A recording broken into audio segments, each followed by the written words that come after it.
తెలుగులో అతిపెద్ద reality షోగా పిలువబడేటువంటి big boss షోలో మీకు కంటెస్టెంట్గా అవకాశం కల్పిస్తాము అంటూ నమ్మబలికి తన మాయ మాటలతో ఎంతోమందిని మోసం చేస్తూ వారి దగ్గర ఉన్నటువంటి డబ్బును దండుకునేటువంటి ప్రయత్నం చేస్తున్నాడు మోసగాడు. తమ్మలి రాజు అనేటువంటి మోసగాడి వలలో నేను చిక్కుకున్నాను అంటూ కూడా ఒక ప్రముఖ నటి స్వప్నా చౌదరి, అలాగే ఆమె స్నేహితులు సాయి కృష్ణ ప్రస్తుతం మనతో ఉన్నారు, మన స్టూడియోలో ఉన్నారు.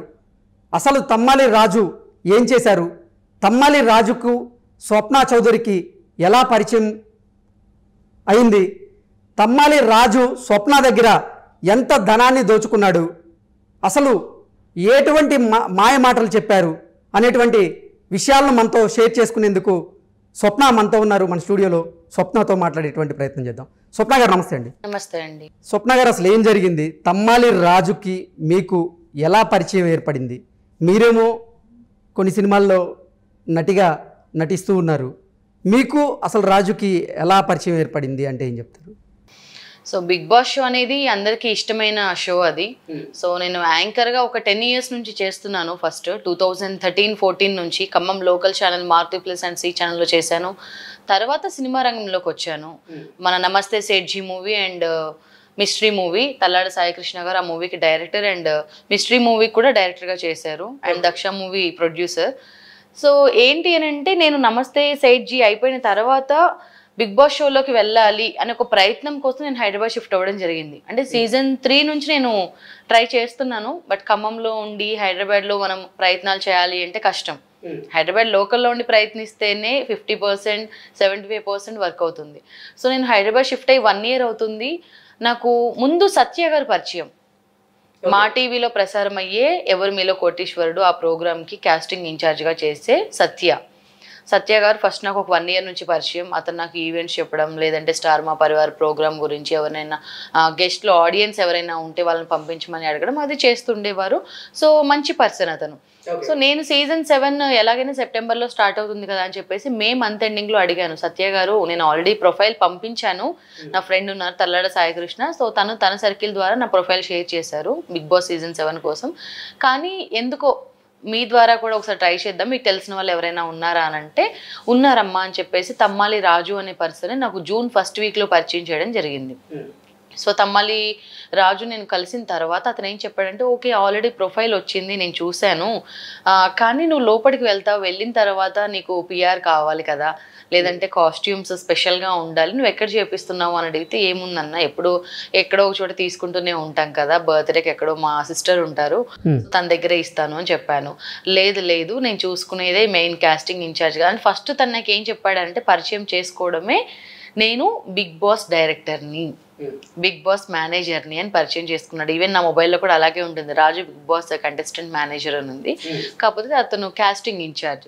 సో అప్పుడు చెప్పాడనమాట, నేనే కాస్ట్యూమ్ చూసుకుంటాను, మళ్ళీ పిఆర్ కూడా మన వాళ్ళనే పెట్టుకుంటే బాగుంటుంది కదా అని. అప్పుడు సాయి అడిగారు అనమాట, అదేంటి స్వప్న మనకు పిఆర్ఓ ఉన్నారు కదా, ఆల్రెడీ మనం మూవీస్ చేసాం కదా అని అంటే, లేదమ్మా మీరు మా పరిధిలో ఎవరైతే ఉంటారో వాళ్ళనే పిఆర్గా పెట్టుకోవాలి. ఎందుకు అనంటే ఎవ్రీ ఫ్రైడే ఏదో ఒక మూవీ వస్తుంది, లేదు అనంటే ఏదో ఒక హాట్ టాపిక్ లేకపోతే ఏదో ఒక సెన్సేషనల్ న్యూస్ వస్తుంది, అప్పుడు వాళ్ళు నీ కోసం వర్క్ చేస్తారా, బయటికి వెళ్ళి ఆ వీక్లీ ఒకసారి వచ్చి ఆ ఫ్రైడే రోజు వాళ్ళకి ఎక్కువ అమౌంట్ కూడా వస్తుంది కదా, సో అటు సైడే వెళ్ళిపోతారు వాళ్ళు, నువ్వు హౌస్లో ఉంటావు, బయట జరిగేది నీకు తెలియదు అన్నారు. సో ఆటోమేటిక్గా మనం బ్రెయిన్ వాష్ చేయడం జరిగింది. అక్కడ నేను కూడా అలాగే ఆలోచించా, ఓకే బయట ఏం జరుగుతుందో నాకు తెలియదు, నేను క్వశ్చన్ చేయడానికి కూడా ఉండదు కదా, అదేదో తిన ద్వారానే వెళ్తే అన్నయ్య అని పిలుస్తున్నాను కదా, అతను కూడా ఏమైనా సపోర్ట్ చేస్తాడా అని చెప్పేసి అతన్ని నమ్మి ఫస్ట్ సత్యాన్ని నమ్మాను. సత్య గారిని అడిగాను, సత్య గారు అమౌంట్ ఇవ్వచ్చా, అంతా ఓకేనా అని చెప్పేసి 2,50,000 రూపాయలు 8 times ఇచ్చాను నేను, 15 days టైం గ్యాప్. ఎవరికి ఇచ్చారు? తమ్మాలి రాజు అనే పర్సన్కి డైరెక్ట్గా ఇచ్చారు అతనికి? ఫోన్పే ఆన్లైన్ ట్రాన్సాక్షన్స్ చేశాను నేను. సో ఈ రోజు అతను ఎంత డిమాండ్ చేశారు మీ దగ్గర? 5 లక్షలు డిమాండ్ చేశాడండి. 105 రోజులకు గాను. ఏ సీజన్కి తీసుకుంటా అన్నారు మిమ్మల్ని? సీజన్ 7 7లోకి మీకు అవకాశం కల్పిస్తా అని చెప్పి 5 లక్షలు డిమాండ్ చేశాడు అతను మీ దగ్గర. ఓకే, మీరు ఎంత ఇచ్చారు ఇప్పటి వరకు? నేను హాఫ్ అమౌంట్ 2,50,000 ఇచ్చాను. ఆ తర్వాత ఫోటో షూట్ కోసం నా దగ్గర నుంచి 25,000 రూపాయలు తీసుకున్నాడు. సో నా ట్రాన్సాక్షన్స్ అన్ని కూడా చూస్తే మీకు 2,75,000 రూపాయలు కనిపిస్తాయి అక్కడ ఆన్లైన్ ట్రాన్సాక్షన్స్. సో అంటే నేను అంతకు ముందు కూడా ఫోటోషూట్ చేయించుకున్నాను, బట్ ఆ ఫొటోస్ బాగాలేవమ్మా, నీ ప్రొఫైల్ అంతగా ఏం మంచిగా లేదు, అందుకనే లేట్ అయిందేమో, సో మళ్ళీ మనం ఫోటోషూట్ పెట్టిద్దాము అని చెప్పేసి ఫోటోషూట్ చేయించారు. కేవలం ఆ ఒక్క రోజుకి 25,000 రూపీస్ ఖర్చు పెట్టించడం జరిగింది నాతోటి. అసలు క్రాస్ చెక్ చేసుకున్నారా మీరు?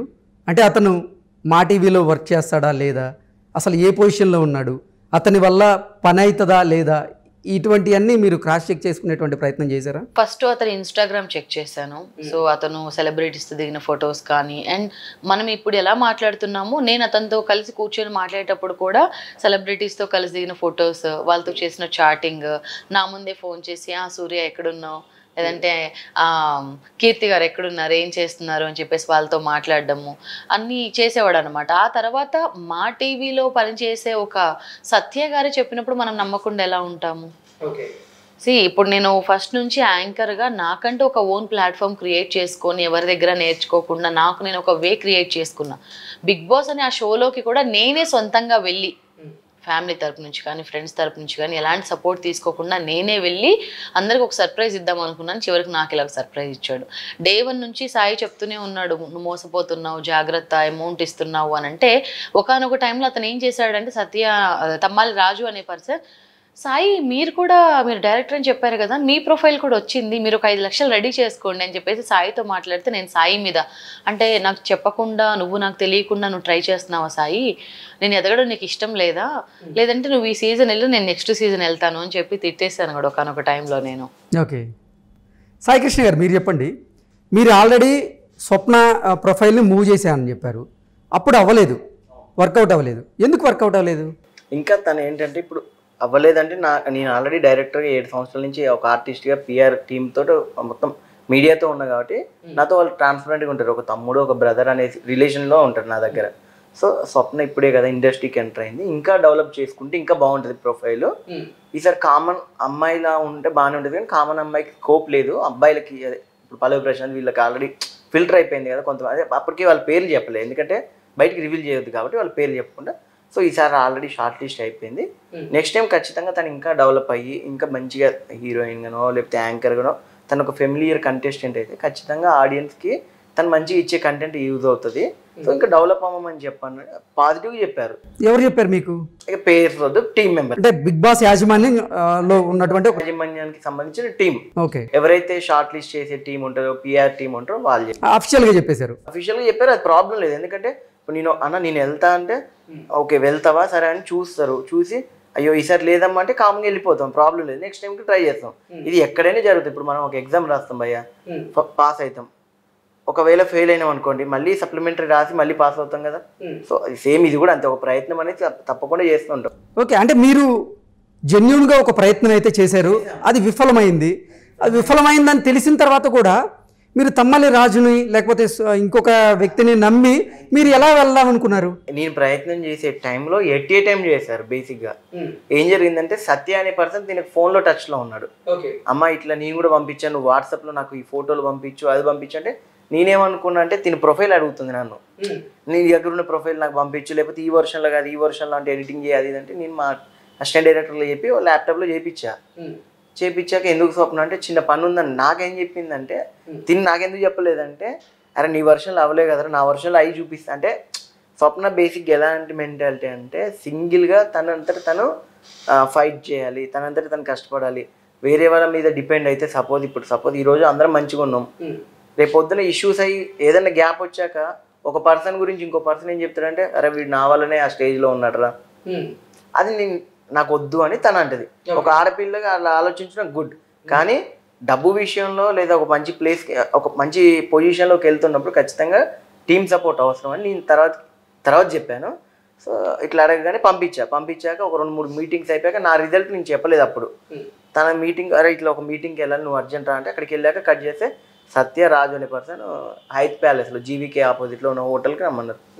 అసలు ఫస్ట్ స్వప్న గారు మీరు రాజుకు కాల్ చేశారా లేకపోతే సత్య అనే వ్యక్తి రాజుకు కాల్ చేసి మీ నెంబర్ ఇచ్చారా? అసలు ఏం జరిగింది? సత్య గారే రాజు అనే పర్సన్కి కాల్ చేసి ఫస్ట్ నాకు కాన్ఫరెన్స్ కాల్ కల్పించి మాట్లాడించారు, ఇంట్రడ్యూస్ చేశారు. చేసిన తర్వాత అతని నెంబర్ నాకు, నా నెంబర్ రాజు గారికి ఇచ్చారు. ఫస్ట్ మీట్ అయితే 3 మెంబర్స్ అయ్యాము, సత్య, నేను, రాజు, ముగ్గురం. తర్వాత సాయికి తెలీదు, సాయి తన త్రూ ద్వారా తను ప్రయత్నం చేస్తున్నారు. నేను నా వేలో నేను వాళ్ళకి సర్ప్రైజ్ ఇద్దాం అనుకున్నాను. అమౌంట్ ఇవ్వడానికంటే ఒక మీటింగ్కి ముందు, అంటే సెకండ్ మీటింగ్ ఏదైతే ఉందో ఆ హయాత్ ముందు కలిసినప్పుడు నేను సాయిని తీసుకుని వెళ్ళడం జరిగింది. అప్పుడు